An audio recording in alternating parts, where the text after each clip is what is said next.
Muy bien, hermanos.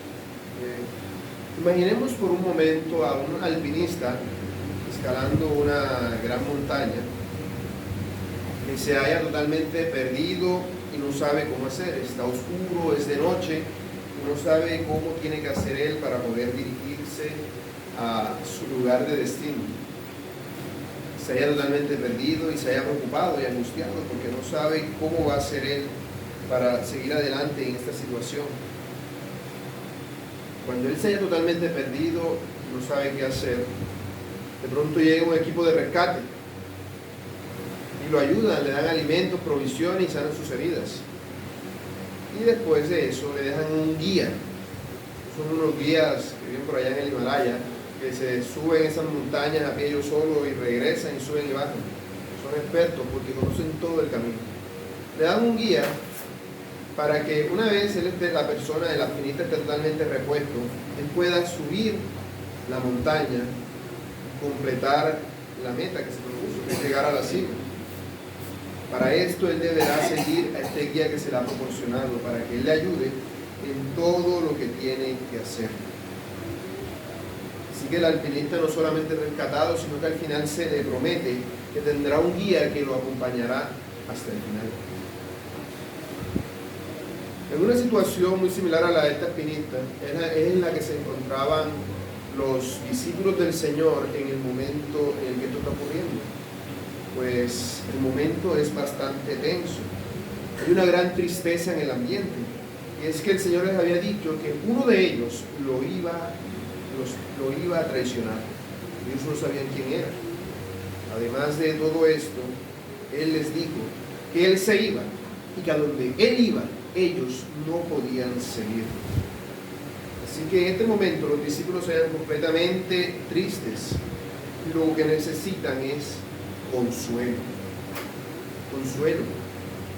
Hasta ese momento el Señor Jesús había sido su consuelo. Él les había dado en todas las cosas y siempre los había protegido.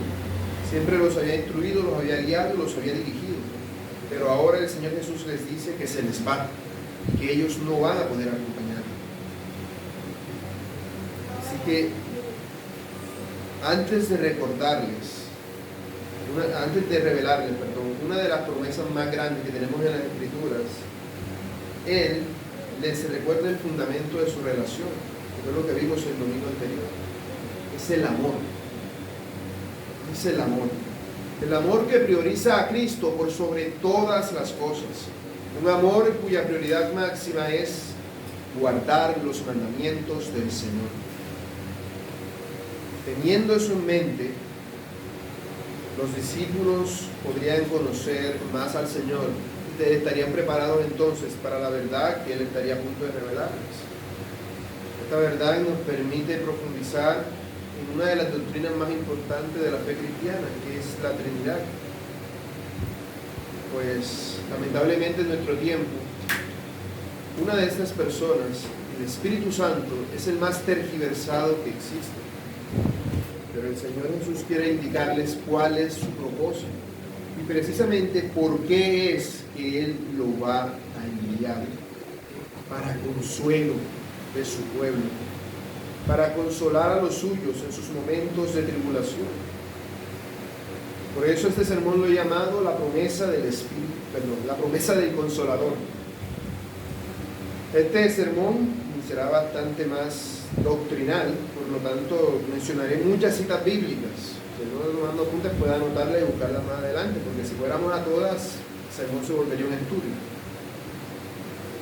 Para profundizar en este texto, voy a hacer dos preguntas que trataré de responder en el texto, que son claras, por lo menos creo que la primera es clara para nosotros, pero que debemos profundizar en ella siempre. Y es: ¿quién es el Consolador? Y la segunda es la que me hace sobre tergiversar. ¿De qué manera nos consuela?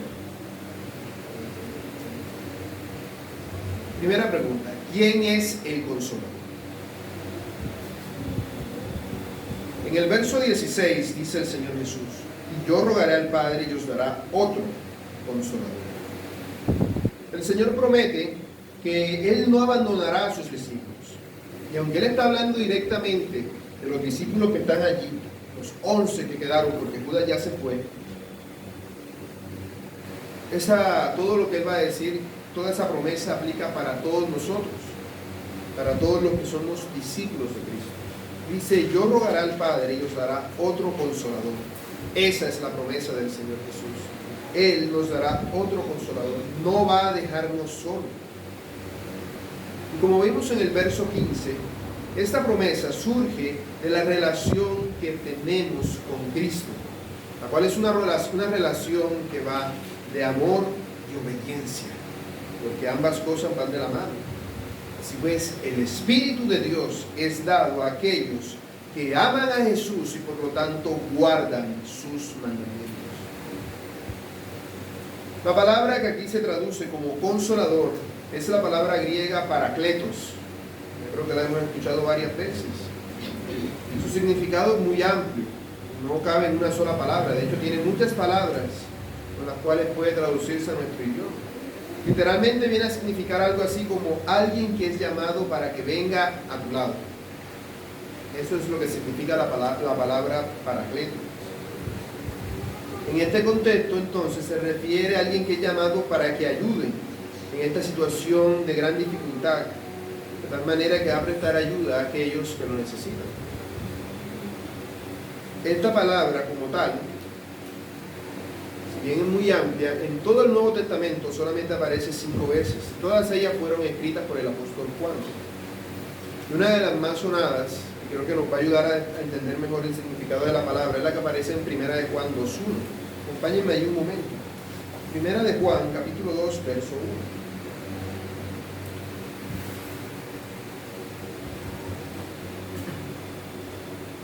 1. 1 Juan, capítulo 2, verso 1. Dice así el apóstol Juan: hijitos míos, estas cosas os escribo para que no pequéis, y si alguno hubiere pecado, abogado tenemos para con el Padre, a Jesucristo el justo. ¿Vimos la palabra paracleto ahí? Sí, ahí está, sino que la traducen de otra manera. Acá la traducen como abogado. Es la misma palabra que en nuestro texto significa consolador.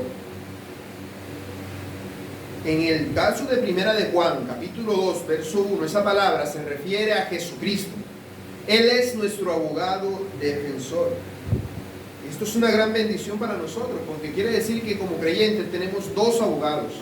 Uno que está ante el Padre, intercediendo por nosotros, cuya misión es defendernos de los ataques o acusaciones de Satanás. Y otro que está con nosotros, que está a nuestro lado, para defendernos de todos los peligros que nos acechan y que pueden hacernos caer de la senda del testimonio a la cual hemos sido llamados, la senda de guardar los mandamientos de Jesús. Jesús se presenta como el primer consolador que intercede por los creyentes y aboga por sus pecados. Pero el Espíritu Santo viene a ser el segundo consolador que intercede por los creyentes y los ayuda en su lucha contra el pecado. Por eso Él es otro consolador.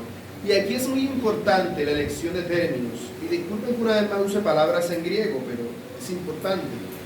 Es la palabra que él dice como otro en español. Esa palabra en el griego es alos. Y se refiere a otra persona que es de la misma clase y la misma naturaleza que el primero. ¿Y por qué eso es importante? Bueno, lo que pasa es que normalmente en el griego, cuando se va a usar, va a decir otro, no se usa esa palabra. Se usa la palabra heteros, que significa algo que no es de la misma naturaleza. Pero específicamente en este versículo no dice heteros, que era la palabra más común en griego para usarse en esta expresión, sino que dice alos, indicando que es ese otro consolador, es de la misma esencia y naturaleza que el primero. Así la promesa del Señor Jesús puede enviar alos, otro consolador que es exactamente como Él. Una persona que puede tomar adecuadamente su lugar y darle poder en la tierra a sus discípulos para seguir haciendo su obra, para que sus discípulos sean una extensión de Él a través de ese consolador. Este consolador es llamado por Juan por el Señor Jesús el Espíritu de verdad.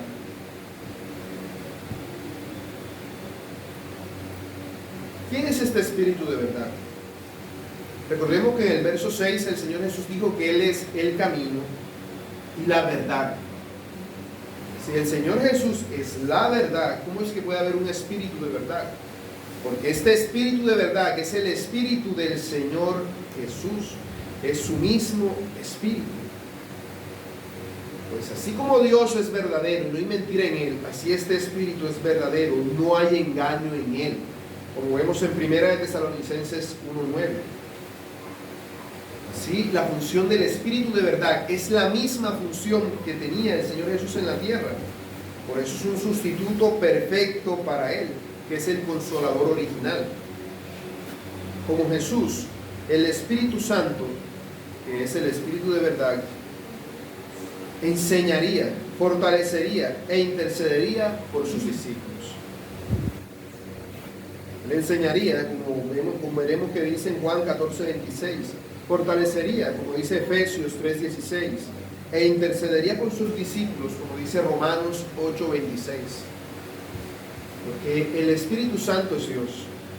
Es fundamental entender que el Espíritu Santo no es una fuerza, no es un poder, no es algo impersonal, pues la Biblia enseña claramente que se trata de una persona. ¿Cómo sabemos que es una persona? Porque tiene los tres atributos propios de una persona. Lo que nos hace persona no es el cuerpo, sino los atributos de la personalidad que nos definen, que son el intelecto, la voluntad, el intelecto, las emociones y la voluntad. El Espíritu Santo posee estas tres cualidades. Él posee intelecto, porque como dice en 1 Corintios capítulo 2, verso 11, Él conoce los pensamientos de Dios. Y en Romanos 8:27 se nos dice que Él escudriña nuestros corazones. También posee emociones, porque en Efesios 4:30 se nos dice que nosotros podemos contristarlo. Y en Isaías 63:10 se nos dice que se enoja. Además de esto, posee voluntad, porque en 1 Corintios 12:11 se nos dice que Él reparte dones a quien Él quiere. Y en Hechos 13:2, no 12, Él es el que ordena a la iglesia que aparten a Saulo y Bernabé para la obra a la cual los ha llamado. Es el Espíritu Santo quien hace todas estas cosas. Él es el Espíritu de verdad. Así pues, vemos que este Espíritu de verdad ciertamente es una persona. Es una persona divina. Como tal, posee facultades divinas. Además de esto, Él posee facultades personales. Él enseña, Él testifica, Él conduce y dirige. Hay muchas más citas bíblicas para demostrarlo, pero creo que ya ustedes tienen esas cosas claras. El Espíritu Santo viene para convencer. Él intercede por nosotros. Él revela verdades ocultas. Por lo tanto, Él no es una fuerza impersonal. Tiene atributos de persona y facultades de persona, como estas que acabé de mencionar. Además, por si esto fuera poco, en Hechos capítulo 5 se nos dice que una pareja de esposos mintieron al Espíritu Santo. Por lo tanto, se le puede mentir. Tú no puedes mentirle a la electricidad. No es una persona. En Mateo 12:31 dice que los fariseos blasfemaron contra el Espíritu Santo. Tú no puedes blasfemar contra el agua en movimiento. Además, en Hebreos 10:29 se nos dice que es posible insultar al Espíritu Santo. ¿De qué manera insultas al viento que se mueve? No, esas son cuestiones impersonales. Pero si es posible hacer esto contra el Espíritu Santo, es porque Él es una persona. Además, el texto en griego, una vez más vuelvo a él, siempre que se refiere al Espíritu Santo, la palabra que traducen como Espíritu es pneuma, donde viene la palabra neumático, por el aire que lleva, normalmente esa palabra va acompañada siempre de un pronombre, del pronombre eso, porque se está hablando del aire, el neuma. Sin embargo, cuando se habla del Espíritu Santo, se utiliza el pronombre él, no eso, indicando que no es un eso, ni tampoco un ella, sino un él. Un él. Así que la Escritura es lo suficientemente clara, indicando que el Espíritu Santo es una persona y que cualquiera que diga lo contrario no conoce a Dios, porque blasfema contra el Espíritu Santo. Este Consolador, además, tiene una facultad que ningún ser humano tiene, y es que Él estará con los discípulos, o con nosotros, para siempre. Yo estaré aquí hasta el día que el Señor me lleve, y todos estaremos aquí hasta cierto tiempo. Aún el Señor Jesús, en su encarnación, solo estuvo con sus discípulos hasta ese momento, por eso se iba. No estaría para siempre, pero este Consolador estará para siempre. Es decir, cuando el cielo y la tierra pasen, ese Consolador seguirá estando con nosotros, porque es para siempre. No es hasta que la muerte lo separe, porque la muerte no puede separarnos de Él. Ese Consolador es para siempre. Si es una persona y va a estar para siempre, no es una persona como nosotros. Por lo tanto, esta persona debe ser Dios, porque va a estar para siempre. Solamente Él permanece para siempre. Eso para nosotros es un gran consuelo, porque nos ayuda a entender la promesa que el Señor Jesús da: no te desampararé ni te dejaré, la cual recarga el autor de Hebreos en Hebreos 13:5.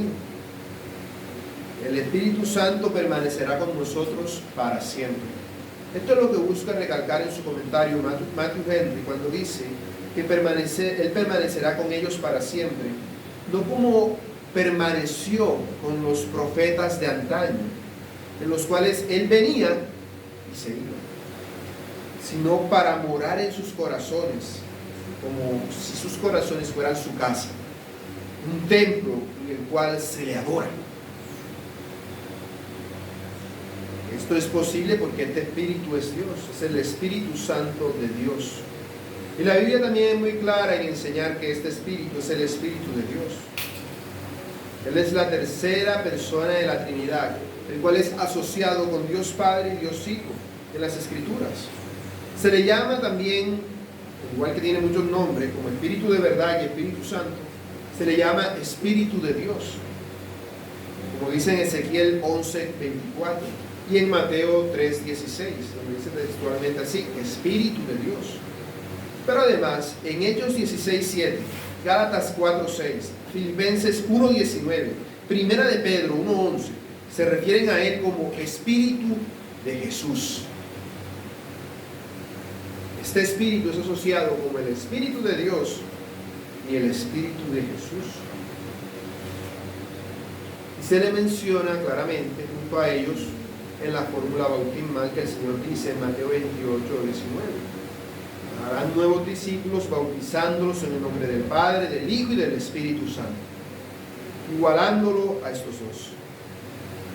Y es que el Espíritu Santo, además de tener atributos personales, tiene atributos divinos.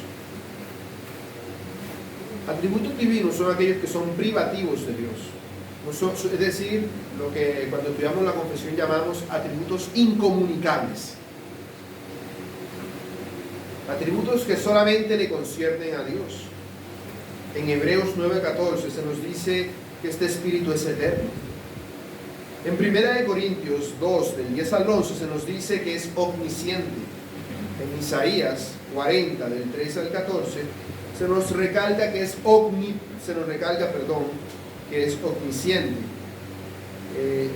Sí, ahí me confundí.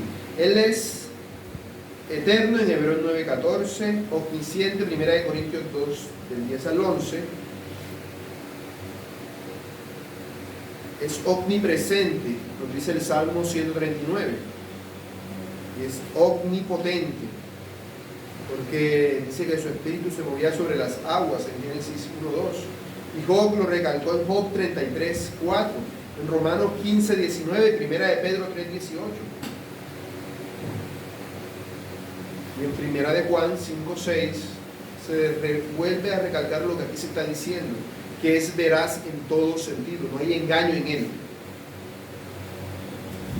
Los seres humanos podemos ser veraces en algún momento, pero no siempre. Siempre va a haber algún momento que el que diga que no ha mentido nunca está mintiendo. Bueno, pero del Espíritu Santo se nos dice que nunca miente, lo cual solamente se dice de Dios, por eso es verdadero. Y sus obras son divinas. Él es creador. A Él se le atribuye la inspiración de la palabra por medio de la cual podemos conocer al Señor. Y Él fue quien hizo la obra sobrenatural de hacer que el Señor Jesús se engendrara en el vientre de la Virgen María. Fue el Espíritu de Dios quien ha hecho todas estas cosas. Pero sobre todo es el Espíritu de Dios quien hace el milagro de que tú pases de estar muerto en tus delitos y pecados a tener nueva vida en Cristo. Eso fue lo que el Señor Jesús le quiso recalcar a Nicodemo cuando le dijo que es necesario nacer del Espíritu Santo, del Espíritu. Juan 3:5, 6 y 8. Ese es el Espíritu Santo. Y algo que no se menciona en el texto explícitamente, pero que nosotros sabemos, es que este Espíritu es santo. ¿Y por qué es santo? Porque está apartado del mundo. Se halla completamente alejada del mundo. Esta es una distinción muy clara que el Señor Jesús hace para con sus discípulos. Él les dice, este Espíritu es santo, es apartado, por lo tanto, es para ustedes, no es para el mundo. Al mundo no se lo voy a dar, sino a ustedes, el cual el mundo no puede recibir, no le ve ni le conoce.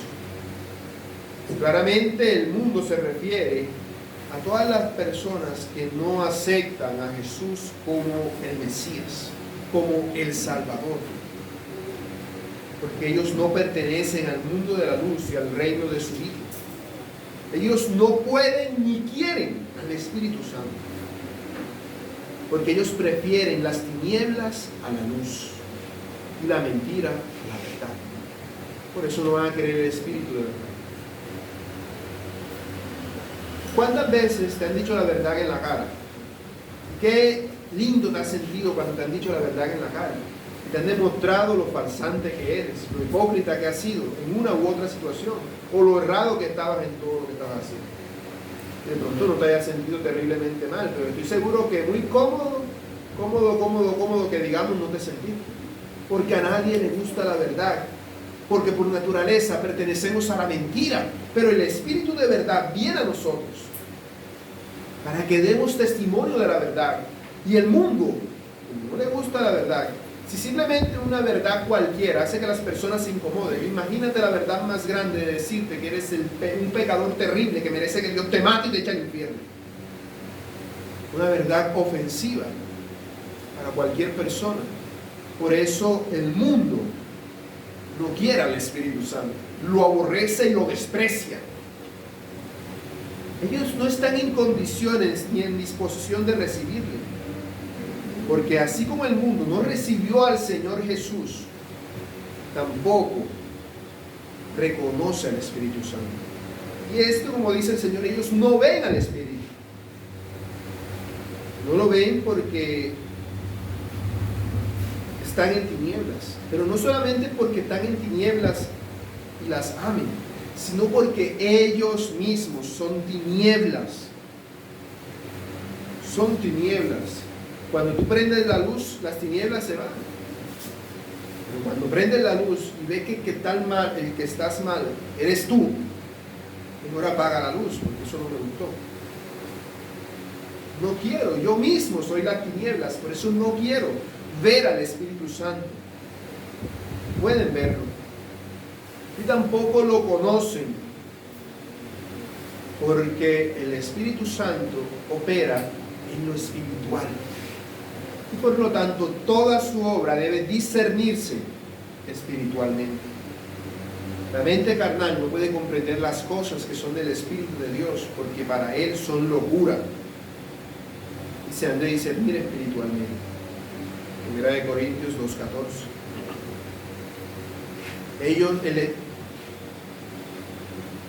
Ellos no pueden venir al Espíritu Santo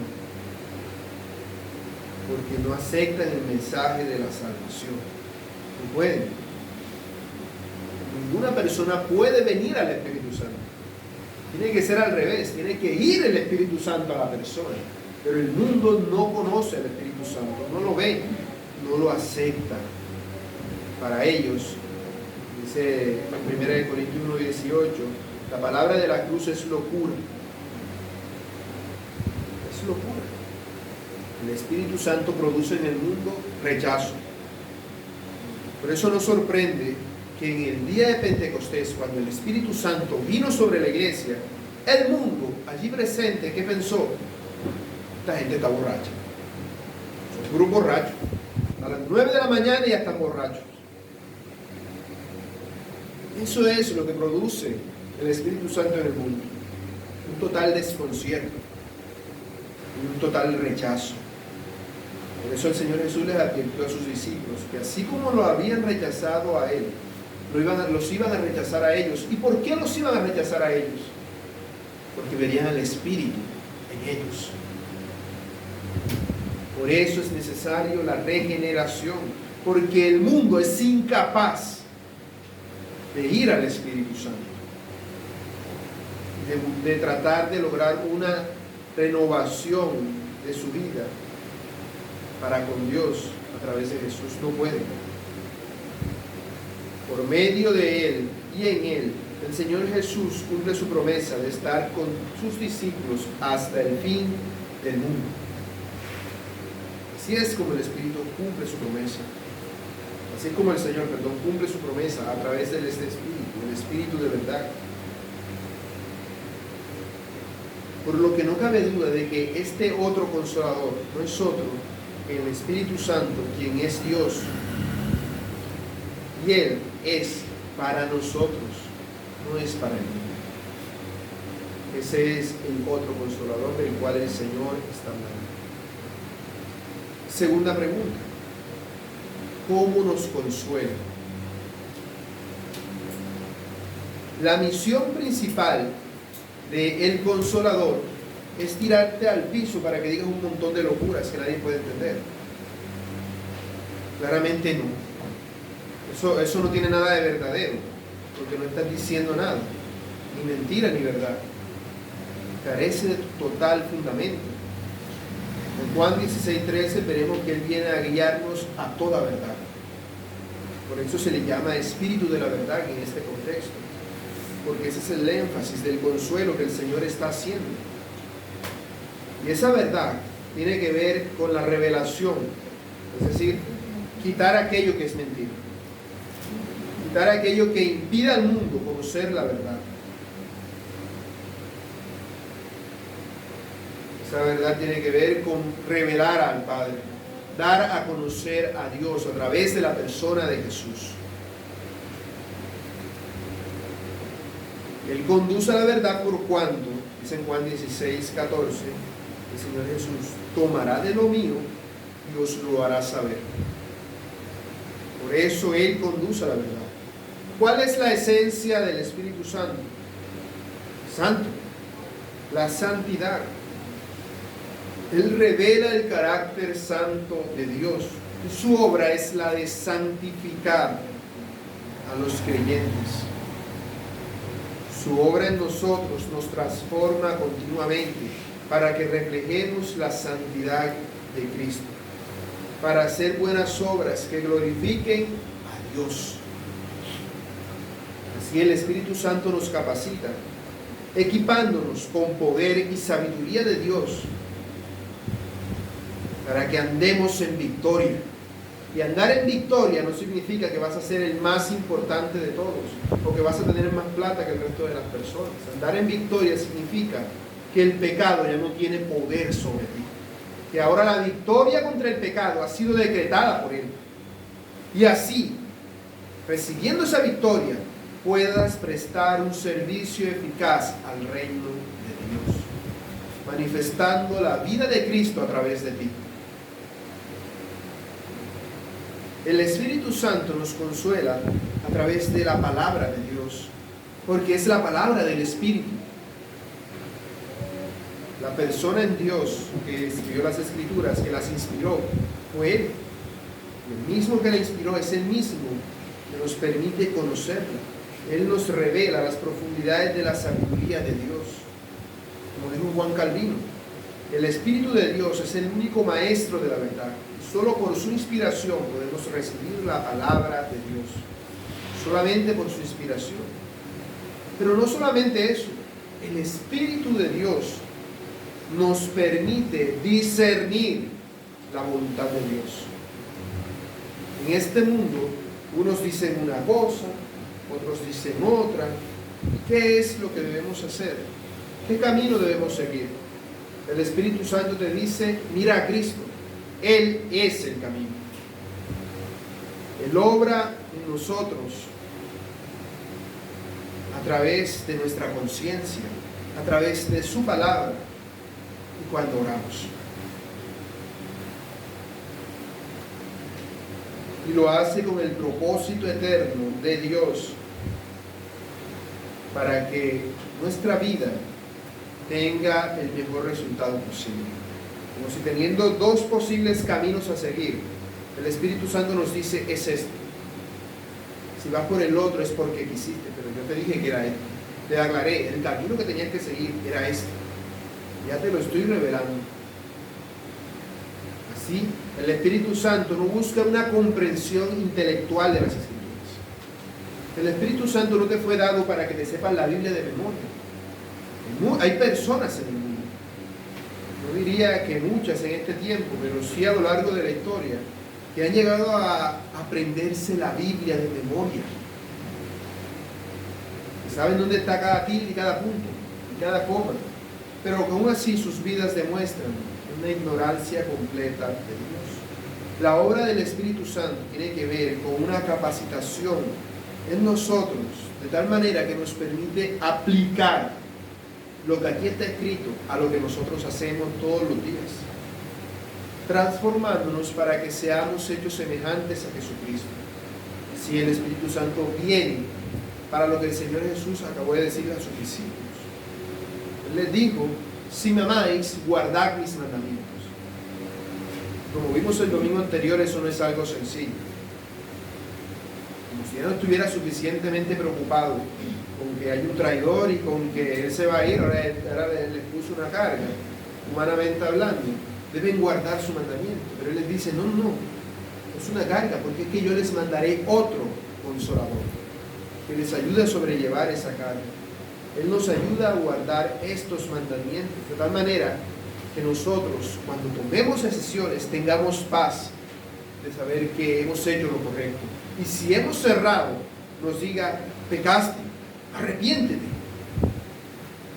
Eso es lo que el Espíritu Santo hace en nosotros. Él nos permite guardar los mandamientos de Dios.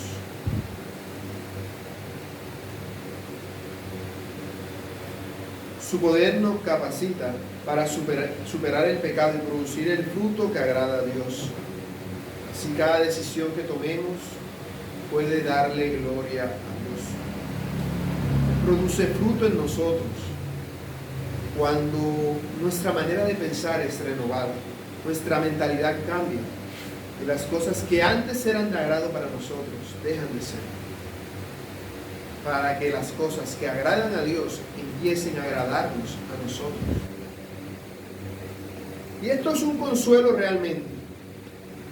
Sí lo es. Porque todas estas cosas nos van a ayudar cuando lleguen los momentos de dificultad, los momentos de turbación para nuestra alma.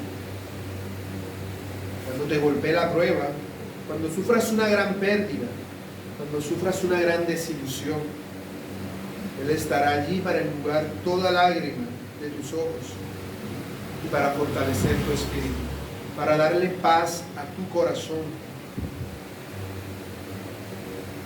El Dios de esperanza os llene de todo gozo y paz en el creer, para que abundéis en esperanza por el poder del Espíritu Santo.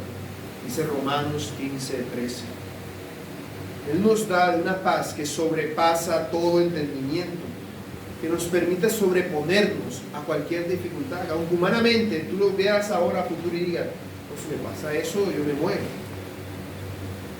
Pero cuando llega el momento, pasa eso, no te mueres, sino que perseveras y continúas. Y eres consciente de que humanamente no lo hubieses logrado, sino porque Él te ayudó, Él te levantó y te permitió seguir adelante. Él nos da esa paz, esa tranquilidad, que las circunstancias caóticas que nos rodean nos quitan todo el tiempo. Porque al permitirnos comprender las Escrituras y cuál es la voluntad de Dios, cuál es el propósito que Él tiene para con nosotros, nosotros podemos estar tranquilos a pesar de lo que esté pasando. La comprensión de todo lo que Él está haciendo y del carácter de Cristo en nosotros nos permite reaccionar a las dificultades como Cristo reaccionaba. ¿Cómo reaccionaba Cristo? Maestro, sálvanos que perecemos, se va a hundir la barca. Y el maestro dormido tranquilamente, sin ningún tipo de preocupación, porque sabe que su Padre tiene un propósito y que su historia no va a acabar hasta que se cumpla ese propósito. Y él tiene esa convicción no como algo intelectual, sino como algo que lo sabe en su corazón. Y eso es producto de la obra del Espíritu Santo en nosotros. Él actúa en nuestra debilidad. Allí es donde se perfecciona. ¿Por qué? Porque cuando nosotros somos fuertes, nos llenamos de un sentido de autosuficiencia. Pensamos que podemos hacer las cosas. Y no somos conscientes de que en realidad es el Espíritu el que está obrando. Y le robamos la gloria a Dios. Pero cuando somos débiles y frágiles, cuando nos vemos como diminutos e insignificantes ante la tarea que se nos pone y nos enfrentamos a la tarea, sabemos que no es por nosotros, sino que es por Él. Es por Él. Y aunque la convicción de pecado que el Espíritu Santo trae sobre nuestras vidas al errar es incómoda, es dolorosa, también es buena, porque nos lleva al arrepentimiento constante en todo lo que hacemos. Es como un remedio que es muy amargo, pero que es muy bueno para ti. Su sabor es desagradable, pero te hace mucho bien. Eso es lo que hace el Espíritu Santo cuando te confronta con tus pecados. Él te da a entender cuán pecador eres y cuánto dependes de la gracia soberana de Dios. Así Él nos purifica. Él nos convence de pecado, de justicia y de juicio. Para nosotros, eso no es de condenación, sino de purificación y restauración. Nos guía constantemente al arrepentimiento. Por eso el verdadero creyente no puede apartarse de Dios, no puede perder la salvación, no puede perder el Espíritu Santo. Recordemos que David dijo, no apartes tu Espíritu Santo delante de mí. Pero es que en David el Espíritu Santo estaba con él, no estaba en él. Esa es una diferencia muy grande que existe con los creyentes. El Espíritu Santo hace su obra en nosotros y esa obra es totalmente duradera. Por eso nada de lo que pase nos va a apartar de Dios, porque el Espíritu Santo nos sostiene. No es una elección tuya apartarte de Dios. No depende de tu elección, porque si depende de tu elección, te apartas de él enseguida, a la primera dificultad. Pero no lo haces, porque el camino está lleno de espinas. Y Él dice, no te preocupes, yo te llevo cargado. Él va contigo. Él te permite sobrellevar las cargas y dice, esto es muy difícil, sí, pero yo estoy contigo siempre. Tanto es así que inclusive cuando tú oras la gran mayoría de las veces de una manera errada, de una manera egocéntrica. Señor, te pido esto, Señor, yo quiero aquello. Y todas esas cosas, no es que sea malo pedir para ti, Pero todas esas cosas tienen como fin tu propia gloria. Y ese es el problema. El problema es cuando pides para ti, para satisfacer en tus deseos y deleites. ¿Y qué hace el Espíritu Santo? Él sabe que eres débil, frágil y que vas a orar así. Y Él corrige tus oraciones. Él endereza lo torcido. Él intercede. Él intercede por ti. Por eso tenemos dos abogados o dos intercesores. Porque cuando tú oras, Señor, dame esto, el Espíritu Santo dice, Señor, no se lo des porque le va a hacer pecado. Y Cristo dice, Señor, escúchalo porque yo morí por él. Y la oración es contestada y Dios no te da lo que tú quieres porque el Espíritu Santo pidió lo que era mejor para ti, a diferencia de lo que tú pedías. Cuando pides mal, así es como opera. Por eso el Señor no te da lo que quieres. Aunque estés pidiendo en el nombre de Jesús, porque es para tu mal. El Espíritu Santo traduce automáticamente, no se lo des, Señor, te lo ruego, te lo suplico, no se lo des. Y Cristo dice, escúchalo, Señor, escúchalo, porque yo morí por él. En mi nombre está orando, no se lo des. Y cuando pides en el nombre de Jesús para su gloria, el Espíritu Santo dice, Señor, ayúdalo, concédele la petición. Él intercede por nosotros. Así, sin importar de qué manera oremos, al final la oración va a resultar para nuestro bien, porque el Espíritu Santo nos está cuidando. Y dice sí y no, lo que vamos pidiendo. Él nos da lo que es mejor. Él nos da lo que es mejor. Él procura santificarnos. Y por eso nuestro consuelo debe ser que cuando oramos, Dios nos oye. Y que Él nos va a dar lo que es mejor. O sea, porque el Espíritu Santo nos diga, esto no lo va a santificar, o porque el Padre después nos diga, no, eso no va en mi decreto. Eso no va acorde a mi decreto. Pero de una forma o de otra, tenemos el cuidado y el consuelo de la oración. Así que lo importante es que ores. Inclusive si oras mal. Porque tienes una garantía de que la oración está siendo escuchada y que va a ser del agrado de Dios. El Espíritu Santo nos ayuda, santificándonos y capacitándonos y consolándonos e intercediendo por nosotros para que seamos testigos eficaces del Evangelio. Y quiere que seamos testigos de Cristo en el mundo. Por eso en Hechos 1:18, antes de ascender, el Señor le dijo a sus discípulos, pero recibiréis poder cuando haya venido sobre vosotros el Espíritu Santo y me seréis testigos en Jerusalén, en toda Judea, en Samaria y hasta lo último de la tierra. El poder del Espíritu Santo es el poder para evangelizar. No es el poder para hacer milagros. Recordemos que los milagros eran una señal milagrosa, era una señal que acompañaba a los apóstoles al inicio para dar veracidad a su testimonio. Pero que, y como vimos la vez anterior, cuando vimos orar en el nombre del Señor Jesús, eso se limitó solamente al principio, porque durante los primeros 100 años de la iglesia, con todas las señales que se hicieron, en todo el mundo apenas si habían 10.000 cristianos al año 100, pero cuando se acabaron las señales, fue solamente el testimonio. El Espíritu Santo mostró su poder y pasaron de 100 a millones, de 10.000 a millones de cristianos en el mundo, a causa del testimonio de la verdad.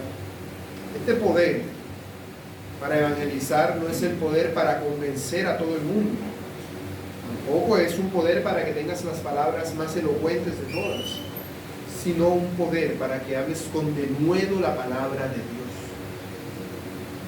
para que la hables con valor. Ese es el poder, y ese es un poder, y ese es el poder por el cual debes pedirle al Señor Jesús en su nombre, que te dé poder para hablar con denuedo la palabra de Dios.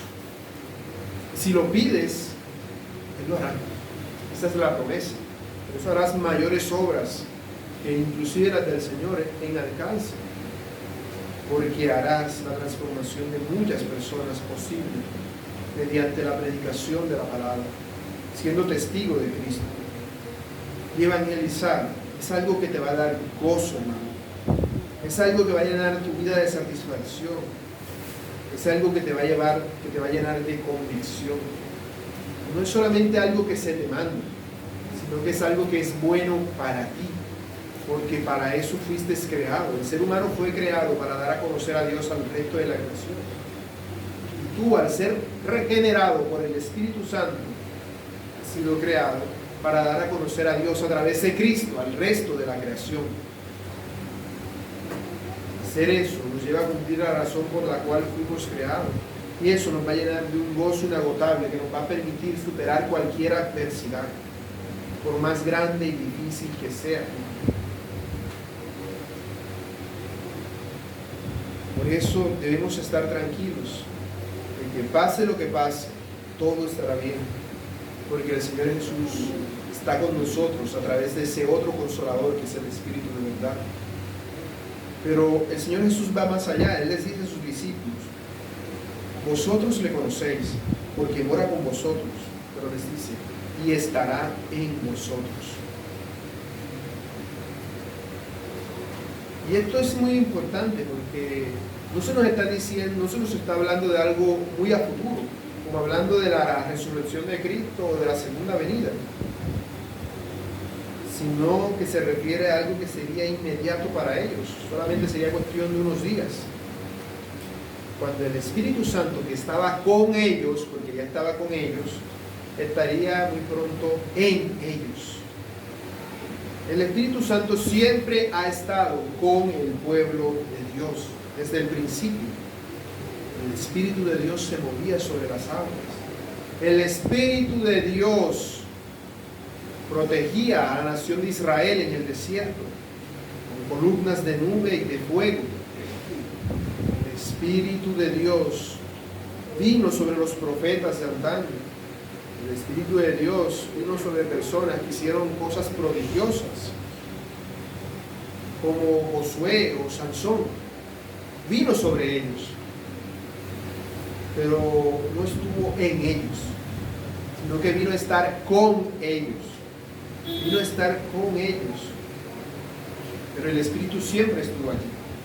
Porque de lo contrario podríamos caer en el error de pensar que las personas en el Antiguo Testamento se salvaron sin el Espíritu Santo. Y eso no es así. Todo creyente, tanto después de Cristo como antes de Cristo, han sido salvados por la obra del Espíritu Santo. El Espíritu Santo es el que ha permitido santificarse y recibir poder para entender las Escrituras. Siempre fue por la obra del Espíritu Santo, sino que esa obra tenía ciertos límites en esa ocasión, en ese tiempo, porque estaba con ellos, como estaba ahora en ese momento con Jesús y con los discípulos. Allí estaba el Señor Jesús, los 11 apóstoles, y estaba el Espíritu Santo. La persona del Espíritu Santo estaba allí con ellos, por eso es que ellos seguían a Jesús. Si no lo hubiesen dejado, hacía mucho tiempo, pero ellos seguían a Jesús porque el Espíritu Santo estaba con ellos. Pero la promesa es que no se iba a quedar así, sino que iba a haber un cambio mucho mayor. Estaría en ellos. En el Antiguo Testamento el Espíritu estaba en medio del pueblo, dice Ageo 2:5. Pero ahora estará en nosotros, le dice a sus discípulos, es decir, en nosotros. Es algo mucho mayor. Es lo que ocurrió en Pentecostés, en Hechos capítulo 2. Aquí no se refiere a una compañía, como en el caso de David. El Espíritu Santo estaba allí con David, y David pecó con Betsabé, y el Espíritu Santo se fue. Y hasta que no se arrepintió, no regresó. Cuando nosotros pecamos, el Espíritu Santo no se va, se entristece, pero no se va, sigue allí, perseverando en la lucha contra nosotros, para moldarnos a la imagen de Jesucristo. Esa es la promesa, que estaría con ellos. El Espíritu Santo vendría a habitar en nosotros como si nosotros fuéramos una casa, transformando el cuerpo de cada uno de nosotros en un templo. Por eso el Señor ya no habita en templos hechos por manos humanas. Nunca lo ha hecho. pero ya no tiene necesidad de un templo físico, porque el templo somos nosotros. Como dice en 1 Corintios 6:19. ¿O ignoráis que vuestro cuerpo es templo del Espíritu Santo, el cual está en vosotros, el cual tenéis de Dios, y que no sois vuestros, porque habéis sido comprados por precio? Glorificad pues a Dios en vuestro cuerpo y en vuestro espíritu, los cuales son, indica propiedad, de Dios. Y este es el gran privilegio del creyente. John Owen dice que el mayor privilegio y honor que Dios confiere a la iglesia es que Él mora en ella por su Espíritu. Ese es el mayor privilegio. Fue un privilegio para Salomón que Dios se dignara habitar en el templo que Él mandó hacer. Y se lo hizo por causa de David, su siervo. Pero Él se fue de ese templo. A medida que la nación de Israel fue pecando, como vemos en Ezequiel 8, 9 y 10, el Espíritu de Dios se iba alejando del templo hasta que se apartó por completo y el templo fue destruido. Pero con nosotros no es así. Ese templo no es destruido por el diablo, porque está en nosotros. Eso es un privilegio mucho mayor para cada uno de nosotros como creyentes. El Espíritu Santo no nos da un mero conocimiento, sino que nos permite tener una experiencia vivencial con Dios, de relación íntima con Él. El Espíritu Santo nos conecta al Señor Jesús. Por eso nosotros podemos llegar a ser uno con Él en propósito. Es lo que Él va a pedir en Juan 17, 21. Esa unidad no es la unidad de los ecuménicos, que vamos a ser uno para cumplir los propósitos de los hombres, sino de ser uno para cumplir el propósito de Dios. Por eso, aunque otros grupos religiosos tengan ciertas cosas en común con nosotros, no tenemos comunión con ellos, porque no son el mismo espíritu. Porque tengan ciertas cosas en común, sus propósitos son terrenales, no celestiales. No celestiales. Aún las personas que tienen los mejores deseos y logros humanos solamente buscan deseos y logros humanos.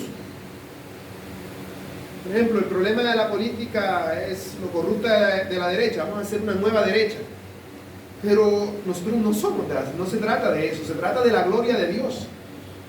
Porque por más buena que hagas por mucho mejor que sea un movimiento político, al final va a terminar corrompiéndose.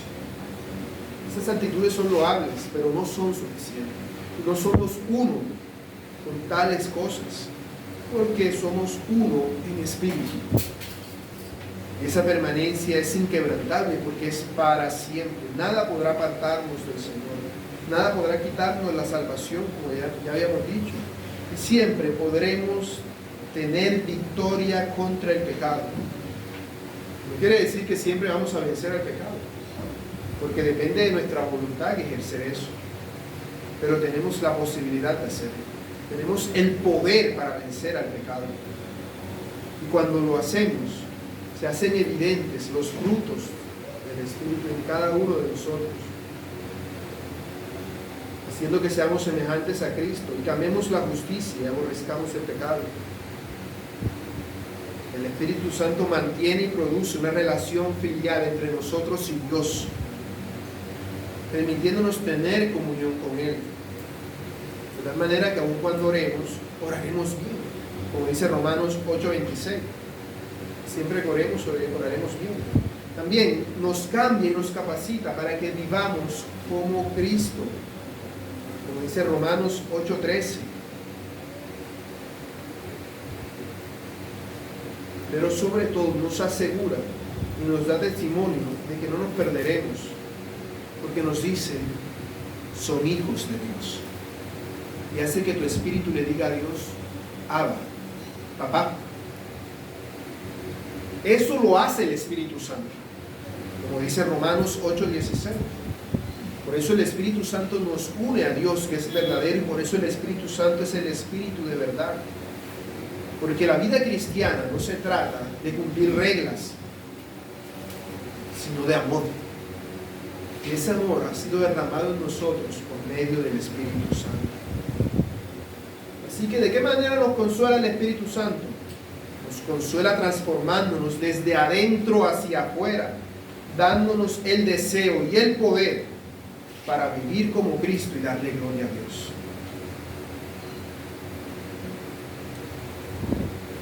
Para finalizar, hermanos, recordemos que el Espíritu Santo es un regalo inigualable del Señor Jesús para nosotros, para que le amemos y guardemos sus mandamientos. Es un compañero constante que nos acompaña en cada momento del camino.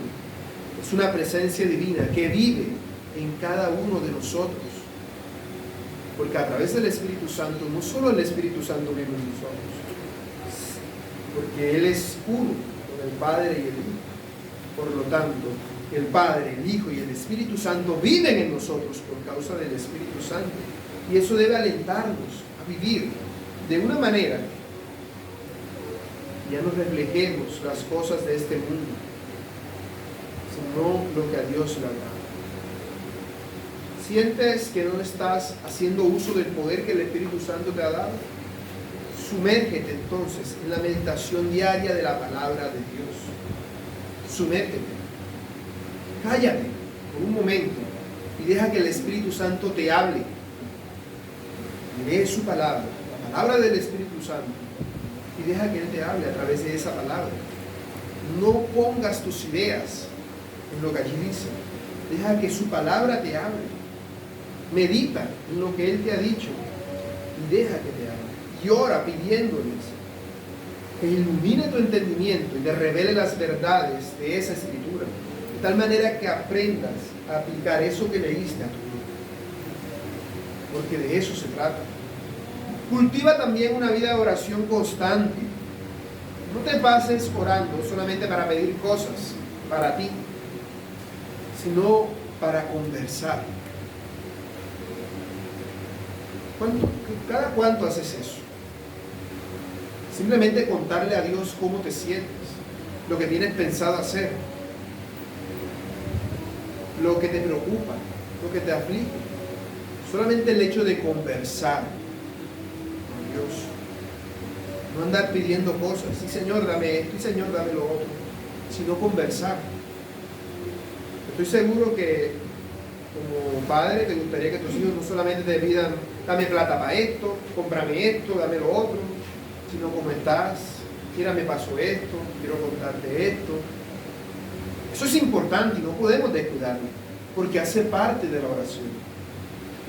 Eso no debe descuidar nuestro tiempo devocional y nuestra vida, nuestro momento con Dios especial en el día, sino que debe ser algo cotidiano, todo el tiempo, debe ser algo adicional a todo lo que hacemos, para que aprendamos a ser conscientes del Espíritu Santo en nosotros.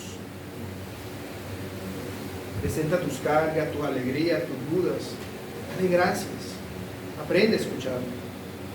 Y mira a Cristo a través del foco del Espíritu Santo. Aprende del Espíritu Santo. El Espíritu Santo no busca su gloria, busca la gloria de Cristo. Busca la gloria de Cristo. El Espíritu Santo no quiere que le estés diciendo buenos días, Espíritu Santo. Él quiere que te acerques a Cristo, que pidas al Padre en el nombre del Hijo y por el poder que el Espíritu Santo obra en ti. Cuando te sientas perdido, que no sabes qué hacer, confía en el Señor Jesús y a través de su Espíritu Santo Él te dirá lo que tienes que hacer. Confía en su dirección para encontrar claridad y propósito. Cuando sientas que el pecado te azota, te sientas la persona más miserable del mundo, confía en el Espíritu Santo, que Él te recordará el sacrificio de Cristo y su cruz. Él te recuerda que el perdón está ahí siempre disponible para ti. No te quedes en la culpa, sino busca el perdón. Cuando dudes de tu identidad como cristiano, cuando te preguntes, ¿será que en realidad seré cristiano? Acércate al Espíritu Santo, pídele que te dé seguridad de salvación, que te permita ver su obra en ti, porque su obra en ti son frutos. Al ver esos frutos no se producen en incrédulos, sino en verdaderos creyentes. Confía en Él, porque Él te dará la fuerza para hacer morir las obras de la carne. Y si hay alguno en este lugar que aún no ha recibido el don inigualable del Espíritu Santo, el Espíritu de verdad, sepa que se halla sin esperanza y sin Dios en el mundo. Y lo que debe sentir es una horrenda expectación de juicio y condenación, porque las llamas del infierno ya lo están quemando, ya arden sobre él, y la prueba de ello es su amor a su pecado. Así que te invito, pecador, a que te arrepientas de tus pecados y confiesa en Jesús. No endurezcas tu corazón contra Él y confía en Él. Arrepiéntete de tus pecados y confía en Cristo para que Él te dé a ese otro consolador, el Espíritu de verdad. Mis hermanos, no vivamos un día más sin la plena conciencia del Espíritu Santo con nosotros y en nosotros. Dejemos que el Espíritu Santo transforme cada aspecto de nuestra existencia para la gloria de Dios. No te resistas al Espíritu Santo. No te resistas a la obra que Él está haciendo en ti. Él es el guía que nos acompañará hasta el final, que nos llevará hasta la cumbre de la montaña, la cual es Jesucristo nuestro Señor. Confiemos en Cristo y dejemos que el Espíritu Santo nos perfeccione hasta su muerte. Oremos.